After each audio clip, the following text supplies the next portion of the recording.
Daniel Madison, welcome back. Thanks for being here, really appreciate it. Welcome to the tutorial for an extension of Twisted Rain. Previously, in a few videos back, I taught something called Twisted Rain, cardistry move, flourish, in which you spread the deck on the back of your arm, throw it in the air, the deck stays in order.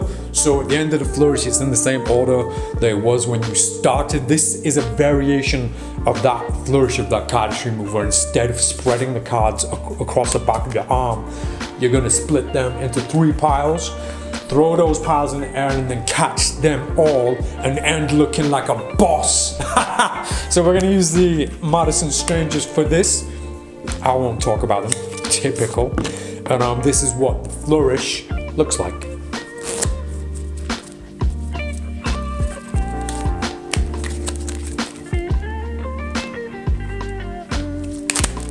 As you can see, I didn't pull my sleeve up for that. Bought myself a new coat, wanted to wear it for this film, and then realized, man, I need my sleeve. So I took the coat off, pulled my sleeve up, and then I realized afterwards, you don't need to do this. You don't actually need to do this. The coat, the jacket, the sleeve can get in the way. We will go over that, but you don't have to put your sleeve up. If anything, cards are very slippy on the back of your hand, on your skin, especially if you've got a little bit of hair like I have. And you'll find that cards balance much better when they're on the back of an item of clothing. Let's get straight into it. Charlie, stop wasting my time. You might want to go back and watch the Twisted Rain tutorial and learn that first. It might be beneficial, but I'm going to teach this from the ground up. So go get a deck of playing cards. We are going to drop many playing cards practicing and perfecting this move. But like your grandma said, you can't make an omelette without breaking a few legs. I'm Daniel Madison, and this is an extension for Twisted Rain. Charlie, I'm not sure why I did that, because I'm not moving these cameras.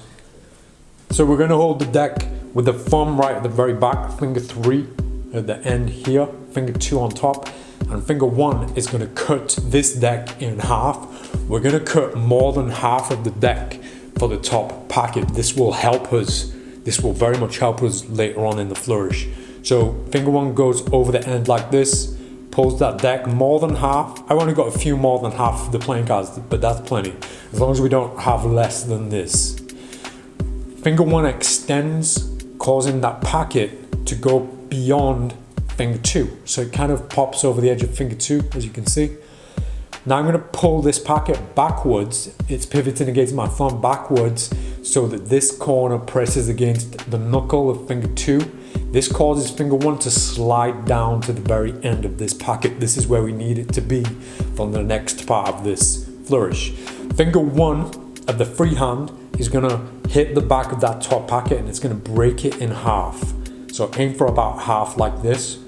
Then I'm going to swing it around like this, open my hand, swing it around into this hand, and as my hand goes past like this, my thumb is going to connect with that middle packet. So I'm connecting here. I'm now going to take that top packet between my finger 1 and my 4th finger, my pinky, Charlie. Now I'm going to pivot that middle packet between fingers 1 and my thumb like this. Now I close I don't close everything, but I go to close everything, so it goes back against my thumb like this. So I grip it in position. I can now let this packet fall into my hand. As it falls into my hand, look at my pinky of my left hand. It's right in position to clip this top packet. So I do the same thing. I'm going to make sure that finger 1 is at the edge of that packet still. My pinky is going to connect with the outer corner of this packet, and I'm going to do a rotation. I'm going to make this whole packet rotate around the pinky on my left hand, finger 1 on my right hand like this, and it goes on top of this packet, but I don't let it fall, so I stop it with my thumb here.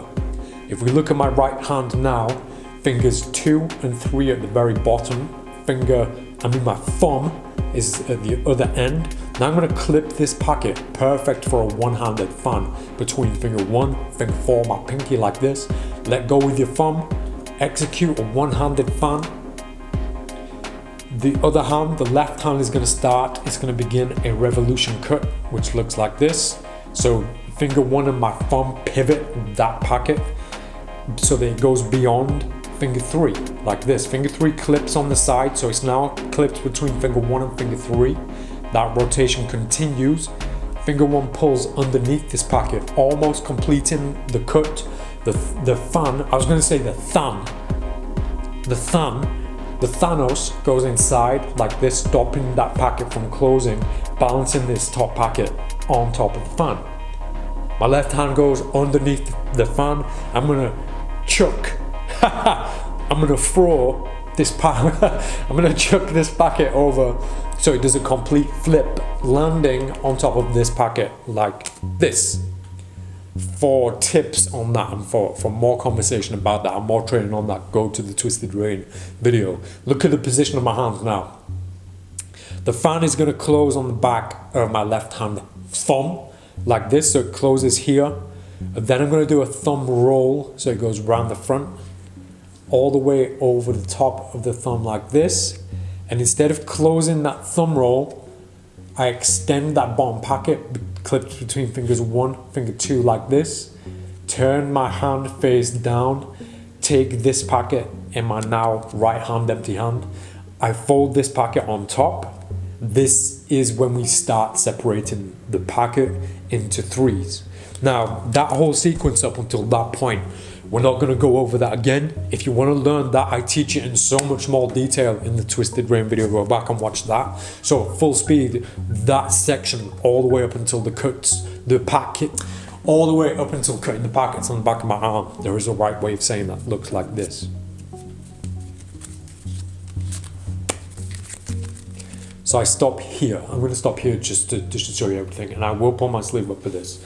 So this packet, remember at the beginning I said it's very important that you cut more than half of the deck. This is the very packet that we're going to be cutting into 3 piles on the back of our arm. So we need to make sure there are a lot of playing cards there. Instinctively you might think to yourself, well, if there are less playing cards, it's going to be easier for me. There's less chance of dropping playing cards, less playing cards to drop. This is wrong. The lighter those packets on the back of your arm, the harder it is to control them from slipping, and the less control you have over them once they're airborne, once they're in the air. If it's a heavier packet with more playing cards, it's going to move much easier through the air and it's going to balance much safer on the back of your arm. So don't try and cheat. Don't think that you're helping yourself by having less playing cards. More playing cards, the better. So if I do that again, more playing cards, look how many I've got now. I've got like about 2/3 of the deck. So I'm going to cut that packet, go into the flourish. And now here, this is the packet. On the back of my hand now is the very packet that we cut to the top. So now I'm going to just simply break this into 3 equal piles, but it's very important the positioning where I put them on my arm, on my hand. Everybody's going to have different shaped arms, different shaped hands, but for me, I found it the best. If I balance these on the very end, you can barely just see the fingertip or finger 2 pointing out underneath there. Now I'm going to cut 2/3 of that, and I'm going to put it here, so it's still on the back of my hand, so it hasn't reached my arm yet. This is still my hand, my wrist is here. Now I'm going to cut this packet in half and go beyond. You see this big bone sticking out? See my bone, Charlie? This is going to get in the way. Like, your arms might look different. You probably don't have this. I don't know what this is, but I'm going to go past that because it's going to get in my way. So I'm going to put this packet here. And the key at this point is just to make sure you're going to balance them and not going to drop them over. This sliding over towards this deck, it doesn't bother me. Nothing's going to affect this. If the cards slide around a bit or move around a bit, it is going to become a little bit more difficult for you to catch these. But every time I do this, these cards are so slippy that they're not going to stay in safe piles. At this point, it's up to you how long you hold this pose for. Like, I'm holding it for too long now talking to you, and it's beginning to hurt my arm, Charlie. But you want to leave it for enough time for your audience or for whoever's watching to see that you have split that into 3 piles. You don't need speed at this point. You want to make sure people see clearly what you're doing. This is the impressive moment. Especially the moment where we're going to throw all these in the air. A bit like Twisted Rain, the original Twisted Rain. When I throw these up, my arm is going to pivot at my elbow. My hand is going to come up here. My elbow is going to stay where it is. And these playing cards are going to go up and end up in a straight line. Doesn't matter, child. Doesn't matter. They're going to end up in a straight line in the air. And then they're going to fall down in the middle. So this is about us having control of how much pressure we use to throw them cards in the air. If we throw them too hard, they're going to yeet in that direction. It's no good for us. We want to throw it up gently So that the cards go up and then stop here, and then gravity does the rest. It pulls them all down where we can catch them in our waiting hand. So we're going to throw it up like this, and then we're just going to turn our hand over to catch the playing cards. Remember, we've got another packet in our hand. So when we throw these playing cards, it's going to land on top of the deck or packet in our hand, completing the cut, and the cards are in complete brand new deck order, the same order they were in to begin with. For practice, you want to just start by cutting a packet off. Cut about maybe 2/3 off or a third, put it here, and then throw it into the air and practice catching that packet on top of the rest of the deck. Then practice that with 2 packets, so one here, one on the back of my hand. So when you practice this, you can kind of see what needs to be done. You can see and you can feel what's going to work and what isn't. And this is one of those things that you can only learn from the cold school of experience, from doing it. There are things that you learn by swinging a cat by its tail that you cannot learn any other way. And this is one of those moments, because practice, I can't tell you through this digital screen, unfortunately, exactly how to do this. You have to, this is the moment where you're kind of on your own, where I'm going to give you as much advice as I can, but this moment where you're throwing them, it's down to you just learning and watching those packets when they're in the air. You'll notice by the way that you're throwing them, you're turning them face down. You're going to make them turn face down in the air. And I think in most cases, for most people watching this, you're going to realize when you're doing it, you're going to think, oh, this is so much easier than it looks. Like most cardistry moves, like most things that we try. Fear makes the roar louder, right? We're afraid of the idea more than the thing itself. And this is one of those things, it looks scary, it looks risky, but when we do it, it's actually not that bad. So a big part of this flourish is called malice. I called it malice because you don't have to do the entire Twisted Rain flourish. You can just start with the thumb roll. So if I start here, just starting from the thumb roll, here, cut, cut, cut, and then throw. So when I'm throwing those 3 packets, I'm actually aiming for them to come somewhere over here, somewhere where my hand's going to be. And it's usually just beyond the 3rd packet. So if I show you, so if we look at these are going to fall. If we look at the 3 of diamonds packet, I want to aim for them all to land about here, just beyond this packet. So if I try and do this right for the camera so that you can see just where it's landing, I'm aiming for here, right? Born to Live, the live word on my tattoo. Ready? And me aiming there, this is just from practice, years and years of practice, knowing that this is the best place to aim those packets. And you'll notice when I do this, if I can slow this down, those packets, because of the motion of my arm, they all turn face down. Now, look how I've caught this packet. It's a real mess. Charlie, I've made a mess. I need your help. The mess, I don't mind about the mess. I really don't mind. The point is that you're catching those playing cards. If you can catch them tidy, obviously that's the ultimate goal. But the fact is, when you catch them and they land perfectly, it feels good, but it doesn't matter if they're tidy as long as you catch them. I've found the satisfying part of this for you as the performer is just throwing them cards in the air and catching them all rather than dropping some like I just have. When you drop playing cards in any practice of cardistry, flourishing, magic, don't let that get you down, don't let it get you sad, don't let it put you off. I've dropped more playing cards than I've held in my life. It's the only way to learn.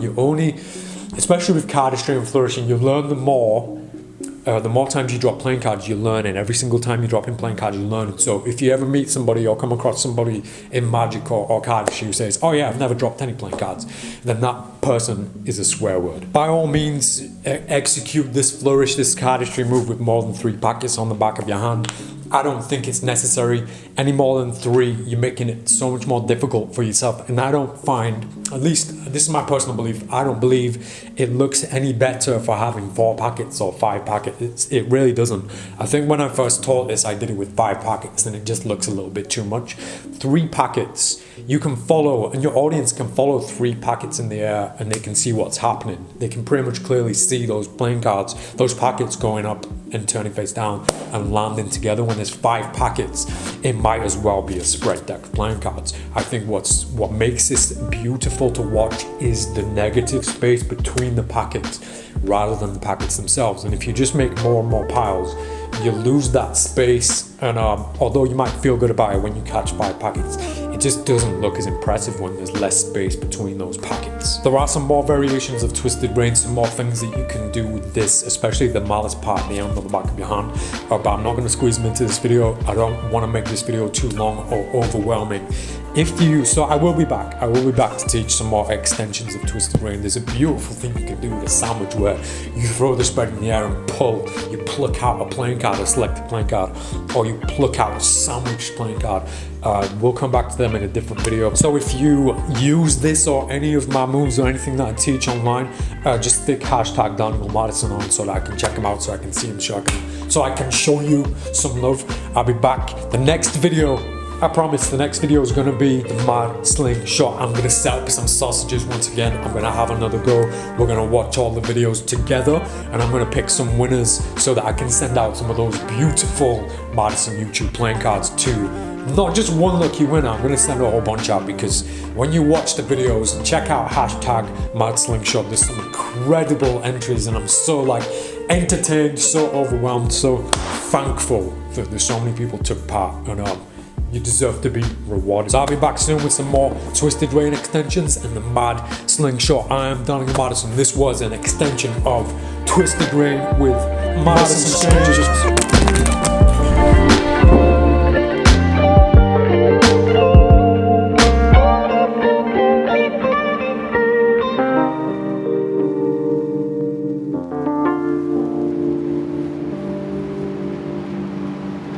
Charlie, what's that smell?